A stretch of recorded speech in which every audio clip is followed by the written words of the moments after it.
내는 마르타와 마리아 이야기가 나옵니다. 예수의 일행이 여행하다가 어떤 마을에 들렸는데 마르타라는 여자가 자기 집에 예수를 모셔주었다. 자, 예수님의 일행이 어떤 마을에 들렸습니다. 그때 마르타가 예수님을 자기 집으로 모십니다. 예수의 일행이라고 했습니다. 12제자 이외에도 더 있었는지 모르겠지만 최소 12제자만이라고 해도 예수님까지 하면 13명을 집으로 손님으로 맞이한 것입니다. 아마 꽤나 정신없이 분주했을 것 같습니다. 실제로 성서는 시중드는 일에 경험이 없던 마르타라고 나옵니다. 언니 마르타는 예수님과 그 일행의 식사 준비나 또는 손이나 발을 씻을 물 준비 등으로 정신이 없었을 것입니다. 일손이 부족했을 것입니다. 그런데 동생 마리아가 안 보입니다. 어디서 뭐하나 가만히 봤더니 마리아는 주님의 발치에 앉아서 말씀을 듣고 있었다라고 나옵니다. 자, 마르타가 열심히 일하고 있는 동안에 마리아는 예수님 발치에 앉아서 말씀을 듣고 있습니다. 그러자 마르타가 예수님께 청합니다. 주님, 제 동생이 저에게만 일을 떠맡기는데 이것을 보시고도 가만 두십니까? 마리아더러 저를 좀 거들어 주라고 일러 주십시오. 그러자 예수님께서 뭐라고 말씀하십니까? 그래, 마리아야. 네 언니가 혼자만 일하고 있는데 가서 좀 도와주라 그러셨나요? 아니죠. 예수님께서 마르타, 너는 많은 일에 다 마음을 쓰며 걱정하지만 실상 필요한 것은 한 가지뿐이다. 마리아는 참 좋은 몫을 택했다. 그것을 빼앗겨서는 안 된다라고 말씀하십니다. 여기까지가 오늘 조금입니다. 여러분은 누구에게 더 마음이 가십니까? 누구 심정이 더 이해가 되십니까? 마르타 입장에서 좀 억울하지 않을까요? 아니 나는 손님 대접에 너무 바쁜데 동생 마리아는 예수님 발치에서 말씀만 듣고 있으면 속상할 만합니다. 그런데 어찌되었든 오늘 복음에서 예수님께서는 마리아는 참 좋은 몫을 택했다. 그것을 빼앗아서는 안 된다라고 마리아 편을 들어주시기 때문에 오늘 성서 말씀은 말씀을 듣는 것, 즉 예배드리는 거나 기도가 우리가 교회에서 행하는 여러 봉사활동이나 신앙적인 사회활동 이런 것보다 우선이다. 믿음이 행위보다 우선이다는 중요한 근거가 되었습니다. 말씀 중요합니다. 예배드리고 기도하는 것 당연히 중요합니다. 근데 말씀이 섬김보다 봉사보다 더 소중하다라고 오늘 복음의 기회를 딱 끝내면 마음이 편안하십니까? 이거는 그 열심히 일하는 마르타에게 너무 야박하다는 정도의 문제가 아니라 성서에는 정반대의 이야기가 많이 나오거든요. 그때마다 우리가 다른 게 더 중요하다고 얘기할 수는 없잖아요. 자, 야고보서 2장입니다. 몇 구절만 읽어드리겠습니다. 야고보서 2장 17절인데요. 믿음에 행동이 따르지 않으면 그런 믿음은 죽은 것입니다. 24절입니다. 그러므로 여러분은 사람이 믿음만으로 하나님과의 올바른 관계를 가지게 되는 것이 아니라 행동이 뒤따라야 한다는 것을 알아주십시오. 26절 하나만 더 볼까요? 영혼이 없는 몸이 죽은 것과 마찬가지로 행동이 없는 믿음도 죽은 믿음입니다. 이렇게 나옵니다. 행동과 실천이 믿음보다 중요하다는 말씀이 야고보서에만 나오는 게 아닙니다. 마태복음 7장은 예수님께서 당신의 입으로 직접 말씀하십니다. 나더러 주님 하고 주님 하는 사람이라고 해서 모두 하늘나라에 들어가는 것이 아니다. 하늘에 계신 내 아버지의 뜻을 행하는 사람이어야 들어갑니다. 어느 것이 맞는 말씀입니까? 말씀과 봉사, 믿음과 실천 모두 중요합니다. 굳이 말씀과 봉사, 믿음과 실천 중 어느 것 하나가 다른 것보다 더 중요하다고 우선순위를 매기는 것이 맞는지 잘 모르겠습니다. 우선순위를 매길 수 있게 신앙과 활동이 완전히 구분될 수 있는 것인지도 잘 모르겠습니다.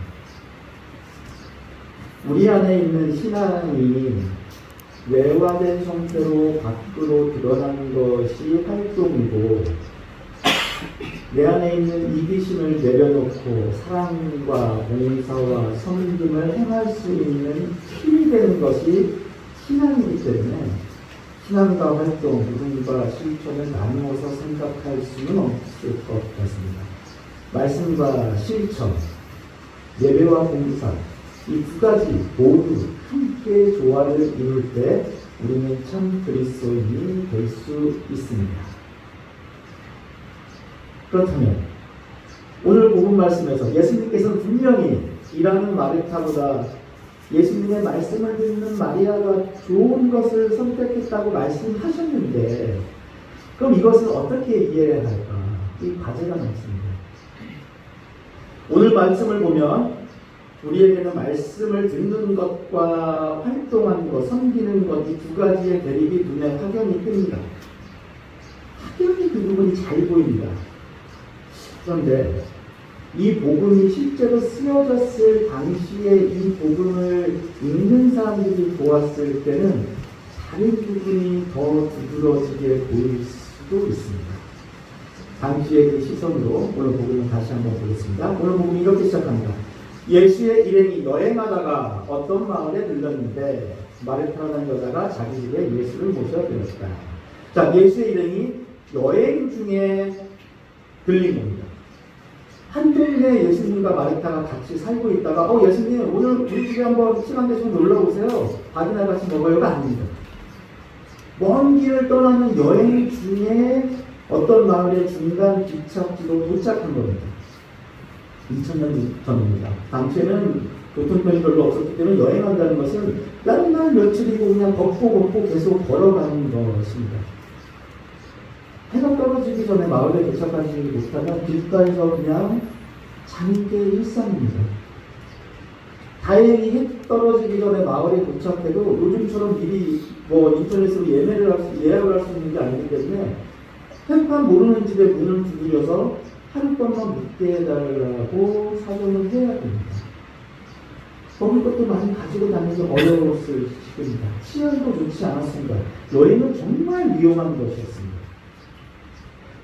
당시 여행이라는 것은 오늘날 우리가 생각하는 것처럼 그렇게 여가 활동이나 즐기기 위한 낭만적인 것이 아닙니다. 매우 위험한 일입니다. 어쩔 수 없이 꼭 이동해야 될 때만 하는 것입니다. 그래서 여행객에게 숙소나 음식을 제공하는 것은 단순한 친절을 베푸는 것이 아니라 생명을 지켜주는 것입니다. 그래서 유다인에게 여행객을 환대하는 것은 매우 중요한 종교적, 도덕적 의무였습니다.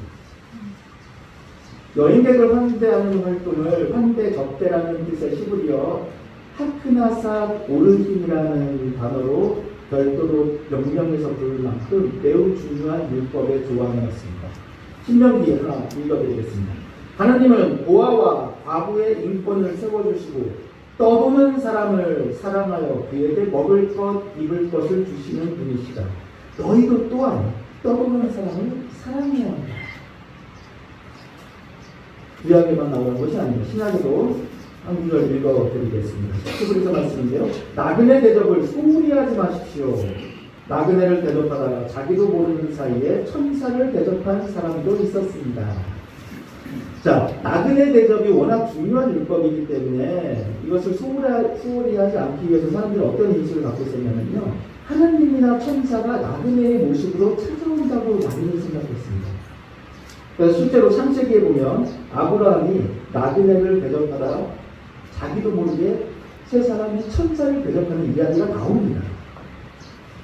이렇게 유다인들에게 여행객 대접은 대단히 신앙적이고 종교적인 행위였습니다.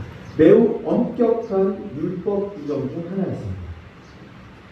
자, 그럼 예수의 일행이 여행하다가 어떤 마을에 들렀는데 마르타라는 여자가 자기 집에 예수를 모셔드렸다. 이 말씀을 들으면 우리는 마르타가 예수님을 집으로 모셨네? 이게 눈에 많이 보입니다. 그런데 여행객 환대라는 엄격한 율법적 의무를 안고 살아가는 당시 사람들은 여행 중인 예수님을 모셨구나라는 사실이 귀에 쏙 들었습니다.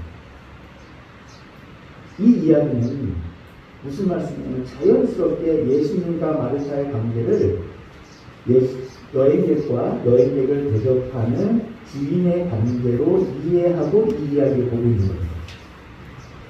자, 그럼 이번에는 마리아에 대한 묘사를 한번 보겠습니다. 마리아는 주님의 발치에 앉아서 말씀을 듣고 있었다. 우리는 이 말씀 들으면 어때? 마리아가 예수님 말씀 듣고 있구나. 이게 중요하잖아요. 근데 그 당시 사람들에게는 아니, 마리아가 예수님 발치에 앉아 있었다고? 진짜로 그게 말이 돼? 이런 반응을 보였을 거예요. 왜? 발치에서 말씀을 들었다, 발치에서 배웠다는 표현은 유다 사회에서는 스승과 제자의 관계를 떠났습니다. 스승님에 대한 존경의 마음을 담아서 나는 그분의 발치에서 배웠다 이렇게 말합니다. 나는 저분의 제자라는 표현은 나는 저분의 발치에서 배웠다라고 이야기합니다. 이게 관용적인 표현입니다. 이 말 자체가 스승과 제자의 관계를 의미합니다. 그런데 당시 랍비들은 여성을 제자로 두지 않았습니다. 여성을 제자로 두지 않았던 그 시대에 여성인 마리아가 예수님 발치에서 말씀을 듣고 있었다고 기록하고 있는 것은 굉장히 파격적인 것입니다. 우리에게는 마리아가 예수님 말씀을 듣고 있는 것이 중요하지만 당시 사람들은 아니 예수님이 여자인 마리아를 제자로 삼았다고? 이 생각이 제일 먼저 들었을 겁니다. 자, 오늘 복음은 예수의 일행이 마르타 집에 왔다고 했습니다. 마르타 집에는 예수님뿐만 아니고 제자들도 함께 있습니다. 그럼 예수님께서 말씀하실 때 마리아만 듣고 있었을까요? 제자들도 같이 듣고 있었습니다. 지금 마리아는 제자들과 함께 섞여서 예수님 말씀을 듣고 있는 겁니다. 마리아는 예수님의 제자의 일원이 되어 있는 겁니다. 그때 마르타가 예수님께 말합니다. 주님, 제 동생이 저에게만 일을 떠맡기는데 이것을 보시고도 가만히 두십니까? 마리아도 저를 좀 거들어 주라고 일러 주십시오. 제자들도 그 자리에 있던 다른 남성들도 또 오늘 복음을 듣고 있는 당시 유다인들도 귀를 쫑긋 세웠을 것입니다. 그래, 마리아는 언니 마르타 도와줘야지. 여기서 여자가 예수님 제자 행세하면 안 되지 하고 생각했을 것입니다. 예수님이 마리아에게 그래, 너 가서 언니 마르타 도와줘라라고 말씀하시길 기대하고 있었을 것입니다. 그때 예수님이 말씀하십니다. 마리아는 참 좋은 몫을 택했다. 마르타가 예수님 시중 드는 것은 옳은 행위입니다. 마리아가 예수님 말씀을 듣는 것도 옳은 행위입니다. 모두 다 옳은 행위입니다. 하지만 예수님과 마르타는 손님과 집 주인의 관계이고 예수님과 마리아는 스승과 제자의 관계입니다. 손님을 맞아들이는 것은 집주인에게 일입니다. 하지만 스승을 따르는 것은 제자에게는 삶입니다.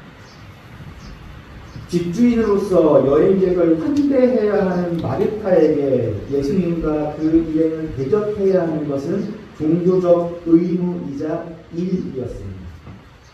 일이 너무 많았기에 경황이 없습니다. 마음이 분주합니다. 일이 제대로 되지 않을까 걱정도 많습니다. 그래서 도와주지 않는 이에게 서운한 마음도 듭니다.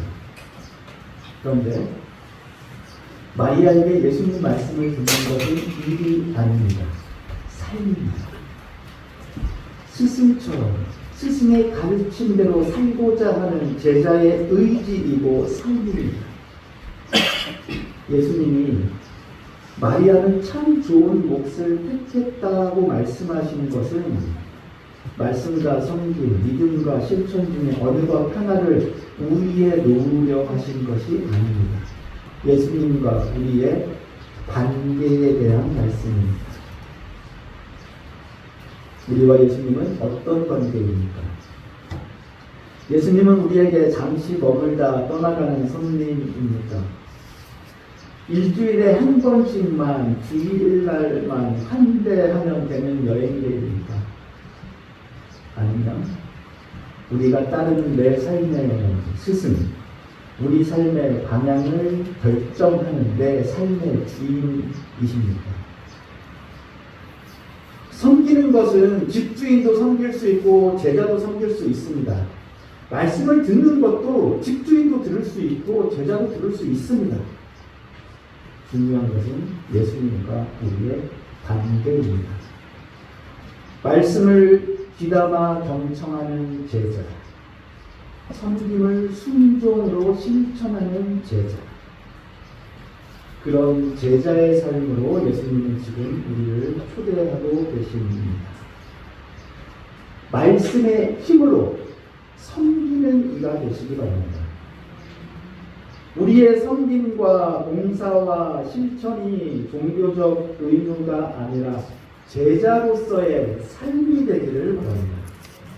그리하여 예수님께 참 좋은 몫을 택했다 칭찬받으시는 교우 여러분 되시길 주님의 이름으로 축원드립니다.